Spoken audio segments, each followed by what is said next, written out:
我和谈了8年的男友奉子成婚。婚礼上，司仪问我愿不愿意嫁给梁景川，我刚要答应，凭空冒出奶团子的声音：“妈咪不要答应，我爸爸不是梁景川，你妹妹肚子里的小孩才是梁景川的。”短短2句话把我的 CPU 干烧了，全场等着我回答，我却僵在了原地。我肚子里的孩子竟然不是梁景川的，那会是谁呢？下一秒，小奶音继续响起：“笨妈妈，渣男早就出轨了，你要是跟他结婚，他就会把你关进地下室，快向我亲爸求救，他是台下最帅最有钱的那个。”我震惊了，不由得瞥向台下那个尊贵矜持的金圈佛子顾承舟。虽然今天是我和梁景川的婚礼，但是所有人的目光总是不自觉向他聚拢。这男人外表和气质太过优越，我扫了他一眼，意外和他冰冷的目光对视，立马转移视线，心惊胆战。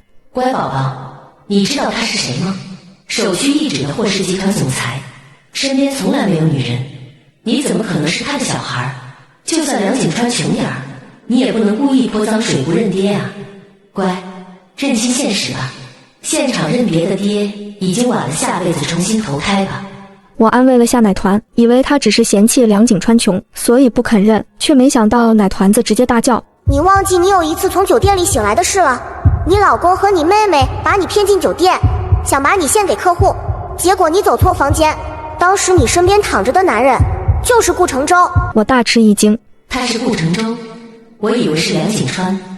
记忆如潮水般涌来，深夜布满红痕的背部和交缠的肢体。梁景川还在温柔注视着我，可我眼前只剩顾承舟那一夜的汗水和禁欲的喘气，将我的双手禁锢在头顶所求。不可一世的佛子私下竟如此放荡。司仪见我没反应，又重复了一遍：“季夏小姐，你愿意嫁给你身边的梁景川先生吗？”梁景川捏了捏我的手，面露担忧：“怎么了，夏夏？是还没做好心理准备吗？”他温柔地挠挠我的掌心，安抚我：“别怕，等你进了我梁家的门，我愿意付出所有去疼爱你。”别相信他的话，他在你们婚房旁边买了个别墅，专门养他和你妹妹的孩子。我吓得一个机灵，立即高声喊道：“我不愿意。”此话一出，全场哗然。梁家在鹿城也算是有头有脸的家族，我当众拒绝梁景川，是所有人都没想到的。更何况我当初追梁景川轰轰烈烈，当舔狗当得没皮没脸，大家都说季家大女儿是出了名的浪荡女，眼下转了正，我居然要拒绝这场送上门的婚事。梁景川面色顿时变得难看，没想到我会在婚礼上拒绝他。小夏别玩了，这可是婚礼，你要对我有什么不满，等婚礼结束后再说。等婚礼结束，一切都晚了。我的亲爸马上就要出国追白月光了，老妈，时间不等人，赶紧把这个渣男踹了，追回我那帅气多金的老爸呀！我不嫁了。我坚定回答，我的亲儿子不可能骗我。他说梁景川是渣男，那就不能。妹妹这时挺着肚子上台，站在梁景川身边。姐姐，你又在闹什么脾气？景川哥哥不都答应娶你了吗？他走到近前，我才发现他手上戴着的钻戒和我的婚戒居然是同一款式，色泽度对比来看，我这枚更像是塑料。一瞬间我明白了一切，我肚子里的孩子是他和梁景川早就计划好的棋子，他一个妓女根本没资格嫁进梁家，而我不过是替他完成了和梁家联姻的工具。我的父亲站起来怒斥我：“季夏，你丢我们季家的脸还不够？这婚是你说毁就毁的，是你当初闹着吵着要嫁给梁景川，现在又当场悔婚。你以为婚姻是儿戏？你能像你妹妹季叔一样懂点事儿吗？今天你不嫁也得嫁。”没想到婚礼变成一场闹剧，宾客们议论纷纷，等着看我的笑话。这季家亲生女儿是真不老实，之前就放荡不堪，追着梁家少爷跑，现在得到了又要悔婚，圈子都在等着看她被赶出家门呢。还不如养女懂事，知书达理，嫁了个富二代，日子过得滋润又知足。季家是真倒霉，生了个这么没出息的亲女儿。闲言碎语传进耳朵里，我才发现我在鹿城的名声已经差得不能再差。可曾经我才是知书达理的季家千金，似乎从养妹季叔进家门后，我的地位就开始一落千丈。父母和梁景川对我的态度也慢慢变了。梁景川直接拉住我的手，无视我的话，向众人宣布：“季夏有点闹脾气，希望各位海涵，他同意和我结婚，我也愿意娶她为妻。”余光瞥见一旁的季叔攥紧拳头，我深呼吸一口气，甩开梁景川的手。我说不嫁就是不嫁，你和我妹妹狼狈为奸的事，我已经知道了。她肚子里怀的是你梁景川的种吧？这句话像个惊雷一样，在宴会厅炸开了锅。好样的，老妈，就是要撕开这对狗男女虚伪的嘴脸，你这养妹一直散播你的负面新闻，你现在名声这么坏，全是拜她所赐。奶团子唯恐天下不乱，一直兴奋地在我肚子里叫嚣。你胡说什么？季叔捂着嘴，一副楚楚可怜的模样。姐姐，你平时欺负我就算了，为什么当众给我扣这么大一顶帽子？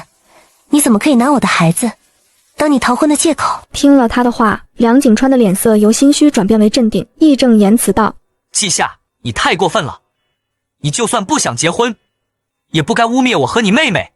我母亲也对我大失所望，一脸愤怒的道：你是不是有病？当众让你妹妹和未婚夫出丑，我们季家怎么生了你这么个女儿？你知不知道，你这句话让我们彻底沦为陆城的笑话了。底下宾客都笑出声了。太精彩了，这季家大小姐真是上不得台面，当众造谣自己老公和妹妹。我直接拽掉头纱，扔在地上就要走，前方几名健硕的大汉直接将出口堵住。梁景川趁我愣神，一把抓住我的手腕，想强行走完婚礼仪式，声音从他牙缝中挤出，平日里温润的神情，此刻无比狰狞。等你嫁到梁家，就再也没资格这么任性了。周围人的眼神充满嘲笑和戏弄，没有一个人尊重我的意愿。我第一次像泼了凉水般清醒过来，原来我现在的处境这么差，被养妹和未婚夫当成了利益的棋子。等这个婚礼仪式结束，你就要被你老公找借口关进地下室了。门口的黑车都停满了，只要你走出殿堂，你马上会被绑起来。老妈，快向我亲爸求救啊！顾承周，我看向他所在的位置，却发现他直接起身，带着助理向外走去。不好，我爸要坐飞机去找白月光了，这可是最后的救命稻草。情急之下，我一口咬在梁景川的虎口处，他吃痛松手，我转身冲出去，朝着顾承周飞扑。保镖跑来拦我，我直接掀翻礼桌，打翻了高高垒砌的红酒杯，长长的衣摆从混乱的人群中穿梭而过，宾客们发出尖叫声，现场乱成一团。而我不管不顾，拖着婚纱直奔顾承周，他身边的助理都没有反应过来。顾承周听到动静转过身，我直直撞进他的怀。带我走，求你！顾承周的脸在逆光中看不真切，下一秒我被猛地推倒，他像碰到什么脏污一样，拍了拍西服，厌恶地看着我。滚！你不知道我不碰女人吗？死装，别信他的话，他现在最装了。等我老爸爱上你，秒变粘人小狗。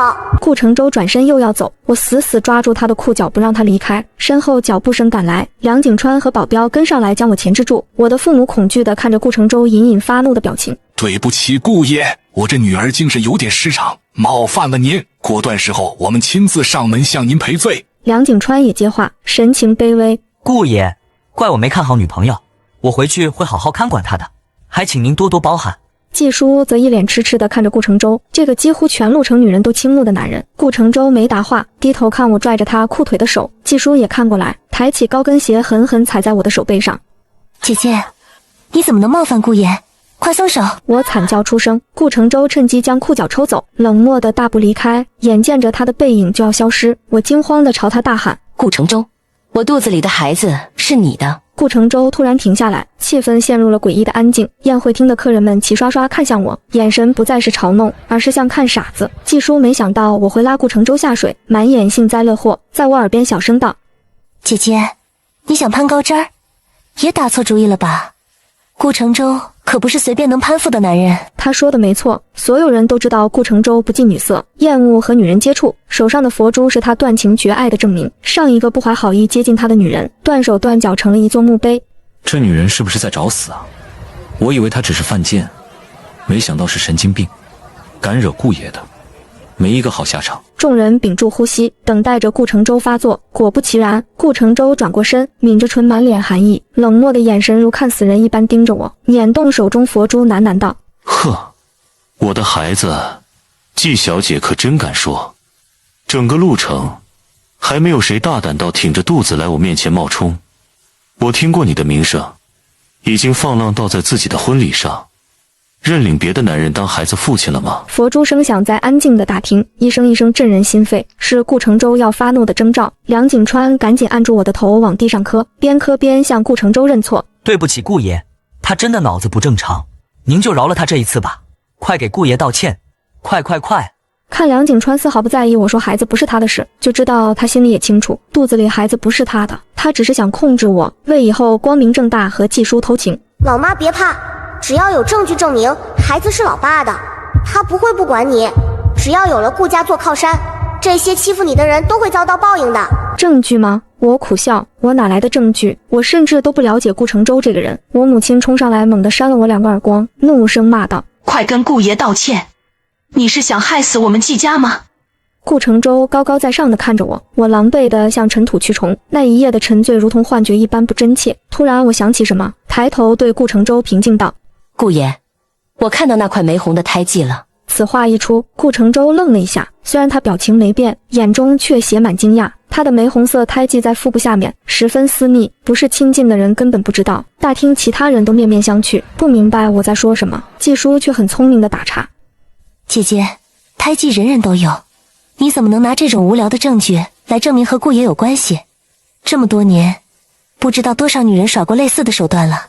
你要真想证明肚子里的种是顾爷的，不如做个亲子鉴定吧。”季叔洋洋得意，他根本不相信我和顾承周有什么，毕竟一个不起眼的季家千金，怎么可能和陆城首屈一指的大人物扯上关系？就连他肯赏脸参加婚礼，也是梁景川大费周折花了不少人脉和财富才请得动他。周围人附和：“对呀，做亲子鉴定，狠狠打这个女人的脸。她算什么东西？敢和顾爷攀亲带故，而且还在自己的婚礼上说孩子是顾爷的。真是个不要脸的荡妇，不是敢叫嚣吗？就做鉴定，把这个女人丑恶的嘴脸拆穿，让她在整个路程待不下去。”顾承周眼神晦暗不明，随即点点头，给了我一个机会。行，那就做个亲子鉴定，死也让你死个明白。老妈真牛，我终于能看到老爸被啪啪打脸了，哈哈哈！老妈别怕，我会教你怎么拿捏老爸，直到他爱上你，你就会收获一只听话粘人小狗。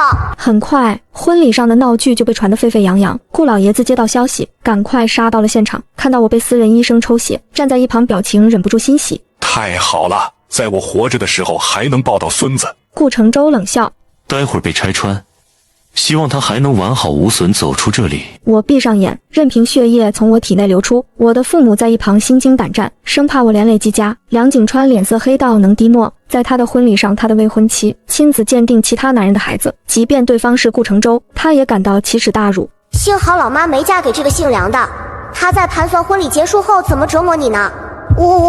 抽血好痛，不过为了妈妈的幸福，此刻我浑身是伤，被抽血后更是体虚站不稳，靠着奶团的安慰支撑着等待结果。宾客们一个个用促狭的眼神打量我，他们都在期待我被顾承周狠狠折磨。没人相信不近女色的顾承周有孩子，我也意识到，如果孩子不是顾承周的，那面临我的将会是灭顶之灾。终于门外响起匆忙的脚步声，顾承周的助理拿着一份报告紧张地冲进来，凑在顾承周的耳朵低语。顾承周冷漠的表情此时写满震惊。顾老爷子在一旁不耐烦地用拐杖敲地板：“说什么悄悄话？到底是不是我的亲孙子？你直接说。”季叔在一旁捂着嘴笑道：“还用说吗？怎么可能是顾家的骨肉？都是我姐姐骗。”助理擦擦额头汗水，直接宣布：“季小姐腹中的孩子和顾爷基因的相似度达到99.99%。”现场安静片刻，随即爆发出激烈讨论，所有人难以置信地看着我。怎么可能？她一个小门户，怎么能怀上顾家的孩子？顾承周手上的佛珠突然断裂，黑珠子散落在地上，他皱眉，喃喃低语道：“我都不认识这个女人，怎么会？”鉴定报告还有腹部的胎记，无疑不再证明面前的新娘就是他的女人。他忽然想起3个月前的晚上，受重伤后没有防备被下药，最后晕倒在酒店的客房中。那夜昏昏沉沉，他陷入情欲，情难自拔。醒来后以为是梦，没想到是现实。姐姐，你真是不要脸！季叔又跳出来。本来在听见我肚子里的孩子是顾承周的后，他有片刻面具碎裂，嫉妒万分。但是眼看着顾承周根本不承认我，他又重新得意起来。你背着景川哥出轨，又舔着脸爬上顾野的床，你也太心机了，把我们耍得团团转，我们季家贤良淑德的形象全被你给毁了。竟然出了你这么个水性杨花的女人！听了他的话，大家才反应过来，我怀上顾承周的孩子，又和梁景川结婚，这也太伤风败俗了。于是宾客们纷纷攻击我。对呀，这个女人先攀上梁家少爷，又背地里套路顾爷，这种人怎么配进顾家的门？出轨女居然还有脸在自己婚礼上认亲，季家有这种女儿还不把她扫地出门，还想着母凭子贵，我看顾家也不会放过这个女人的。让她滚出路程，品德败坏，人品低劣，当众出轨，真有够恶心的。对我的谩骂声越来越大，我爸丢不起这个人，直接喊道：我们季家没有你这个丢脸女儿，你给我滚出去！只有季叔才是我们季家唯一的女儿。梁景川在一旁一言不发，报复似的看我被众人责骂。突然，拐杖声重重锤在地上，顾老爷子声音不怒自威：够了！你们当这是在什么地方？一帮名门欺负一个女子，只要季小姐肚子里怀的是我们顾家的骨肉，那她就是我们顾家的儿媳。管家，把季小姐带上车，我们回家。一旁的管家点点头，伸出手来扶我。我这个时候已经因为压力和怀孕疲倦不堪，走两步身体发虚向前倾倒。就在我要摔倒时，一双手抢先将我公主抱起，搂在怀中。顾承舟一脸淡漠：虽然我不会承认你，但好歹怀了我的孩子，做过我的女人，我也不会任由别人欺负你。他抱起我，眼神扫过刚刚嘲笑我的人，眼神凌厉。现在起，季小姐是我们顾家的人，再被我听见什么闲言碎语，别怪我翻脸无情。说完，大步跨出宴会厅。我隔着他看到季叔和梁景川的面容，他们眼神恶狠狠盯着我，似乎不肯罢休。我安静地被顾承舟塞进车内，他上车坐在我身边。我顿感压力，身旁这个人曾从血雨腥风中闯出，在鹿城打下自己的地盘，又是顾家的长子，身份地位高不可攀。按道理说，我这个阶层没资格接触这种大人物。他在我身边闭眼休息，过了会儿拿起电话：飞机取消，后面把婉儿接回国吧。老妈，你最大的劲敌林婉就要出现了，她是老爸唯一的白月光，这个女人可比你妹妹厉害多了。不过放心，无论是你妹妹还是林婉，我和老爸绝对会挺你的。我摸着肚子苦笑，虽然奶团这么说，但是我却丝毫没有抱希望。我一个差点和别的男人结婚的女人，怎么可能入得了金圈佛子的眼，逃脱梁景川的控制，来到顾家？谁能预料是不是更大的坑呢？顾承舟眯着眼打量着我，他对我的怀疑从来没有放下。季小姐，即便你怀了我的孩子，我也不会娶你为妻。他冷笑：我不管你靠什么手段怀上，又是铺垫了多久，演了今天这出戏，但你想要进顾家的门，没有那么容易。装货，死装！那天结束之后，你不知道老爸他有多回味那一晚，他就是个顶级恋爱脑。老妈，你无需多耍手段，他会自己说服自己爱上你。我闭上眼，花3秒消化掉了奶团子的话，乖巧回答：我没有想进顾家，只是想平安的生下孩子，看他健健康康长大。顾承舟没再说话，奶团子却发出提醒：老爸心动值在升高，他很满意你的回答，爱上你只是时间问题。如果说我现在身陷囹圄，四面楚歌，那么唯一能救我的就只有顾承舟。我虽然生在豪门季家，但也不过是个小家族。比较出彩的是，季家是书香门第世家，从小我就受到熏陶成了淑女，在豪门圈饱受赞赏。直到18岁那年，季叔来了我家，她是我远方亲戚的女儿。她父母意外去世后，被我父母收为义女。一开始我见到她怯怯的模样，便主动的和她亲近，却没想到她温顺的表面下藏着深沉的内心。无声息的抢夺和绿茶行为，将我父母的心逐渐转移到她的身上。就连我一直暗恋的梁景川，在和她接触2、3次后，就表现出了对他的浓厚兴趣。他们不停在我面前夸季叔懂事、体贴、无微不至。慢慢的，我在圈内的名声越来越差，所有人都在传我是死皮赖脸舔着梁景川，故意将我做的事放大。比如我给梁景川冬天织了围巾，别人传言我为梁景川做手工，连母亲生病都不顾。我给梁景川送了拍卖会一个拍品手表，价值10几万，外面谣言我一掷千金点天灯，为梁景川送上1000万价值的拍品，而钱是偷偷抽取季家的公账。这些谣言不知道从何而起，却无孔不入。我的形象逐渐由世家千金变成放荡不堪的舔狗。我一直对季叔保持表面的礼貌，并且由于梁景川突然求婚，我更加没有顾得上季叔对我的恶意。没想到他居然和梁景川暗通款曲。如果不是婚礼上突然听见肚子里孩子的心声，我嫁入梁家后，等待我的就是任人宰割。梁家的势力比季家大得多，我的父母绝对不会因为我得罪梁家。唯一能破局的就只有黑白2道通吃，贵为太子爷的顾承舟。顾家势力在鹿城遮天蔽日，尤其是顾承舟成了接班人之后，凭一己之力坐稳顾家掌权人的位置，鹿城豪门圈基本以他为首，人人尊称一声顾爷。但是顾承舟是个痴情种，自从他的青梅竹马林马出国深造后，他他便封心所爱，从此不再让女人近身。然而顾家顾老爷子年近100岁，一直希望顾承周早日成家，他也好早点抱抱孙子，享受天伦之乐。不近女色的顾承周自然不想沾染其他女人，于是孤注一掷想要去国外找林婉复合，却在临行前的婚礼上意外撞见我，还多了个孩子。在顾老爷子的施压下，顾承周只好放弃出国，一心一意在顾家别墅陪我。可是我感到压力倍增，他成天冷着一张脸，像是监工一般在我面前晃悠。老妈，今天林婉就要杀来了，请做好准备。我听到奶团子的提醒后没什么反应，毕竟白月光的杀伤力大家有目共睹，并不对顾承周爱上我这件事抱有希望。只是刷到热搜后，我有点心慌，热搜上全是那天婚礼，我的种种行为任何角度看都荒诞无比，所以引来全网谩骂。每天记者和吃瓜群众堵在顾家门口等着我现身，惹得顾家的人出入都受到影响。顾承周在我旁边吃着水果，好整以暇地看向窗外围堵的人群。自己惹来的麻烦自己解决，顾家可不养闲人。沉默片刻，想起今天奶团子说林婉会回国，林婉儿和季叔是一对好姐妹，她肯定不会放过能整我的机会。看到远处的豪车气势汹汹驶来，我对顾承周开口道：正好，机会上门了。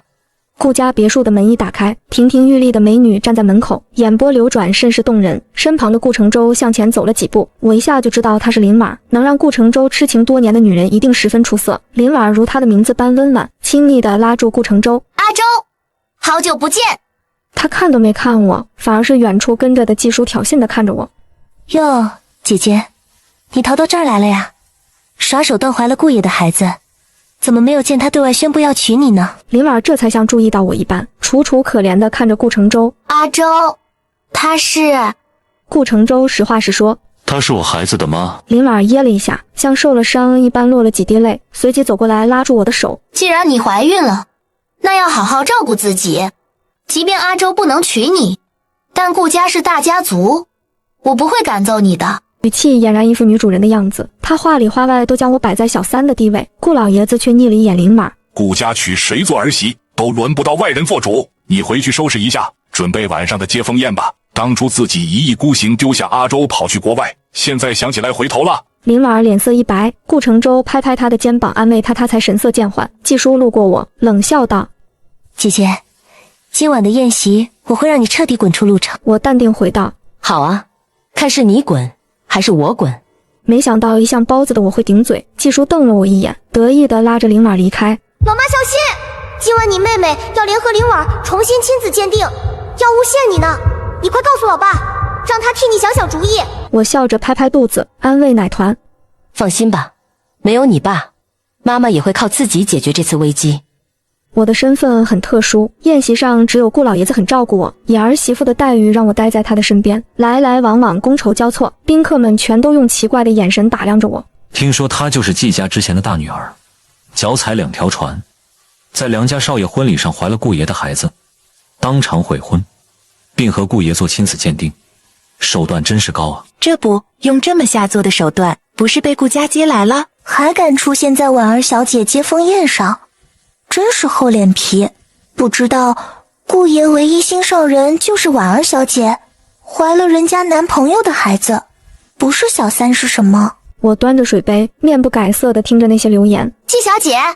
大厅中央的林婉惊喜地喊我，她拉住我的手朝大厅中央走去。顾承周神色淡淡地站在那，看我的眼神隐隐不悦。大家好，我很久没回国了，刚回来就听说了季小姐的存在。我身体不好，她趁机怀了阿周的孩子，也是好事一桩。这些年攀附阿周的女人很多，但是她为了我从不沾女色，洁身自好，唯独季小姐靠着孩子成功上位。不过在我出国前就耳闻季小姐追梁景川追得轰轰烈烈，不知道为何突然把目标转移到阿周身上呢？我看着林婉温和的话语，却句句带刺，和她温婉的气质完全不符。她转了个弯，笑眯眯道：你肚子里的孩子真的是阿周的吗？原来她是不相信，特意铺垫了这么多。上次亲子鉴定比较匆忙，对我肚子里的孩子的怀疑一直没有打消，不少人怀疑那天的鉴定报告是假的。奶团在我肚子里气炸了。这个死绿茶当初抛弃我爸一走了之，现在见他发达了就回来想坐享其成，有本事让他再来一次鉴定，我是你和老爸的亲儿子，铁打的事实，我看他能翻出什么花来。这时季叔拿着报告慢慢走进人群中，指着我神色得意的道：姐姐，你完蛋了，我拿到了鉴定报告，你肚子里的孩子和顾爷没有任何血缘关系。我还没反应，奶团子发出报名。怎么可能？我爸是谁我还不知道。梁景川从季叔身后走出来，满脸嘲讽。季夏，你千方百计想攀附权贵，利用我的婚礼来溢出假的鉴定报告，就为了铤而走险让顾家带你走。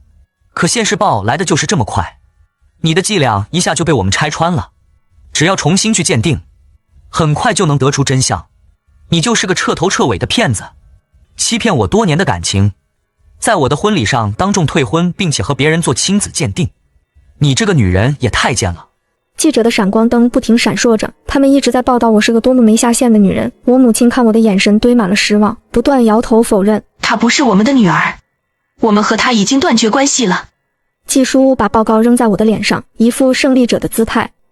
你自己看，你骗不了我们。我默默转头看向顾承周，他挑挑眉，伸出手在脖子上比划了一下，一副威胁的表情。顾家上下原本对我很殷勤的亲戚们临时倒戈，纷纷站在林婉儿的身后力挺他。妈的，一个假冒的也敢跑来我们顾家，是来要饭吗？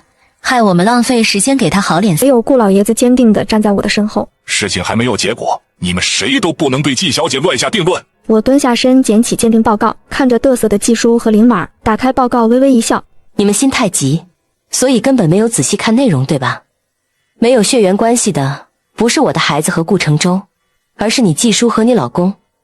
这个鉴定报告鉴定的是你的孩子和你老公哦。季叔脸色一变，大惊失色。怎么可能？他一把抢过鉴定报告，直到看到上面她和她老公的名字，脸色直接惨白。他还没来得及解释，就有一巴掌直接将他扇倒在地。季叔的老公阴着脸，一把拽住季叔的头发，恶狠狠问他：说，奸夫是谁？季叔咬着牙不肯说，直到她老公拳头砸在他身上，他才痛苦的坦白：别打了，我说，是梁景川。所有人都震惊了，原来我的妹妹和前未婚夫一直有一腿，而我在婚礼上说的全部都是真话。梁景川被曝光后转身想跑，季叔的老公拍拍手，几名保镖冲上来抓住了他。敢立我，你们真是找死！季叔的老公脾气可不好，手下更是有一批精锐的保镖，将二人绑起来就是一顿暴揍。季叔被打得吐血，恨恨地看着我。季夏，你以为你怀了顾承周的孩子，他就会娶你为妻？他真正爱的是林婉儿，而你什么都不是。我耸耸肩，一副无所谓的模样。那又怎么样？我又不是非要嫁给他，爱不爱的都是成年人了，有什么重要的？谈了8年被背叛，爱情对我来说早就不是必需品了，我的孩子才是最重要的。好样的老妈，就是这么刚。不过为什么我老爸的怒气值一直在飙升啊？兴许是我轻描淡写的样子刺痛了顾承周，他到我身边突然搂住我。不好意思，让你们失望了。谁说我不会和他结婚？林婉儿不可置信地看着顾承周。阿周，你怎么可以这样对我？顾承周轻描淡写道。我记得我们很久以前就分手了。可你为什么还要去国外找我？顾承周皱眉。你是不是误会了什么？我只是去谈生意，刚好在你的国家。他凑在我的耳边低声道。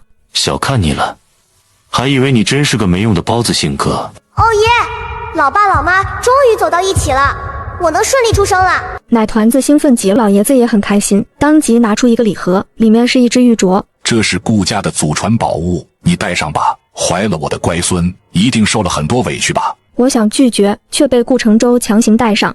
既然是儿媳妇儿，就拿着。为了不服他的面子，当着众人的面我不好拒绝，只好先收下。我对顾承周并没有任何好感，我只是当他是救命恩人。事情告一段落，等顾承周处理好一切，我已经收拾行李准备离开顾家了。他不明所以，皱眉阻止我离开的脚步。什么意思？刚答应我的求婚，就立刻要抛弃我？我摇头。顾先生，你知道的，我们一开始在一起就是一场交易，那次一夜情也不过是意外。你不爱我，我不爱你，我们两个还是到此为止吧。顾承周惊讶了，搂住我的腰。谁说我不爱你？我有些不解。一夜情哪来什么爱情？可是我们已经有了结晶了啊。那也不是爱情的结晶。见说不过我，顾承周才发现我是多犟的性格。我不喜爱珠宝，不喜欢包包首饰，那颗为数不多的真心也没了。奶宝在我肚子里哈哈笑。对，就这样折磨我爸，谁让他虐你？如他所言，顾承周果然开启了漫漫追妻路。也是那一刻，全陆城人才知道，所谓的高冷佛子一点不高冷，在他未婚妻面前，简直是一只随叫随到的小狗。到底什么时候才答应和我结婚？顾承周第99次求婚失败后，无奈地问我。在我面前，他的耐心已经宽得像太平洋。我思索了一会，摸着鼓起来的肚子，我已经许久听不见奶宝的心声了。我知道他就要出生了，为了奶宝以后方便上户口，我瞥了一眼顾承周，把你刚刚的话再说一遍。顾承周愣了，随即抱住我一吻。我说，愿不愿意嫁给我？白头偕老，合葬陵园。我终于点点头，我愿意。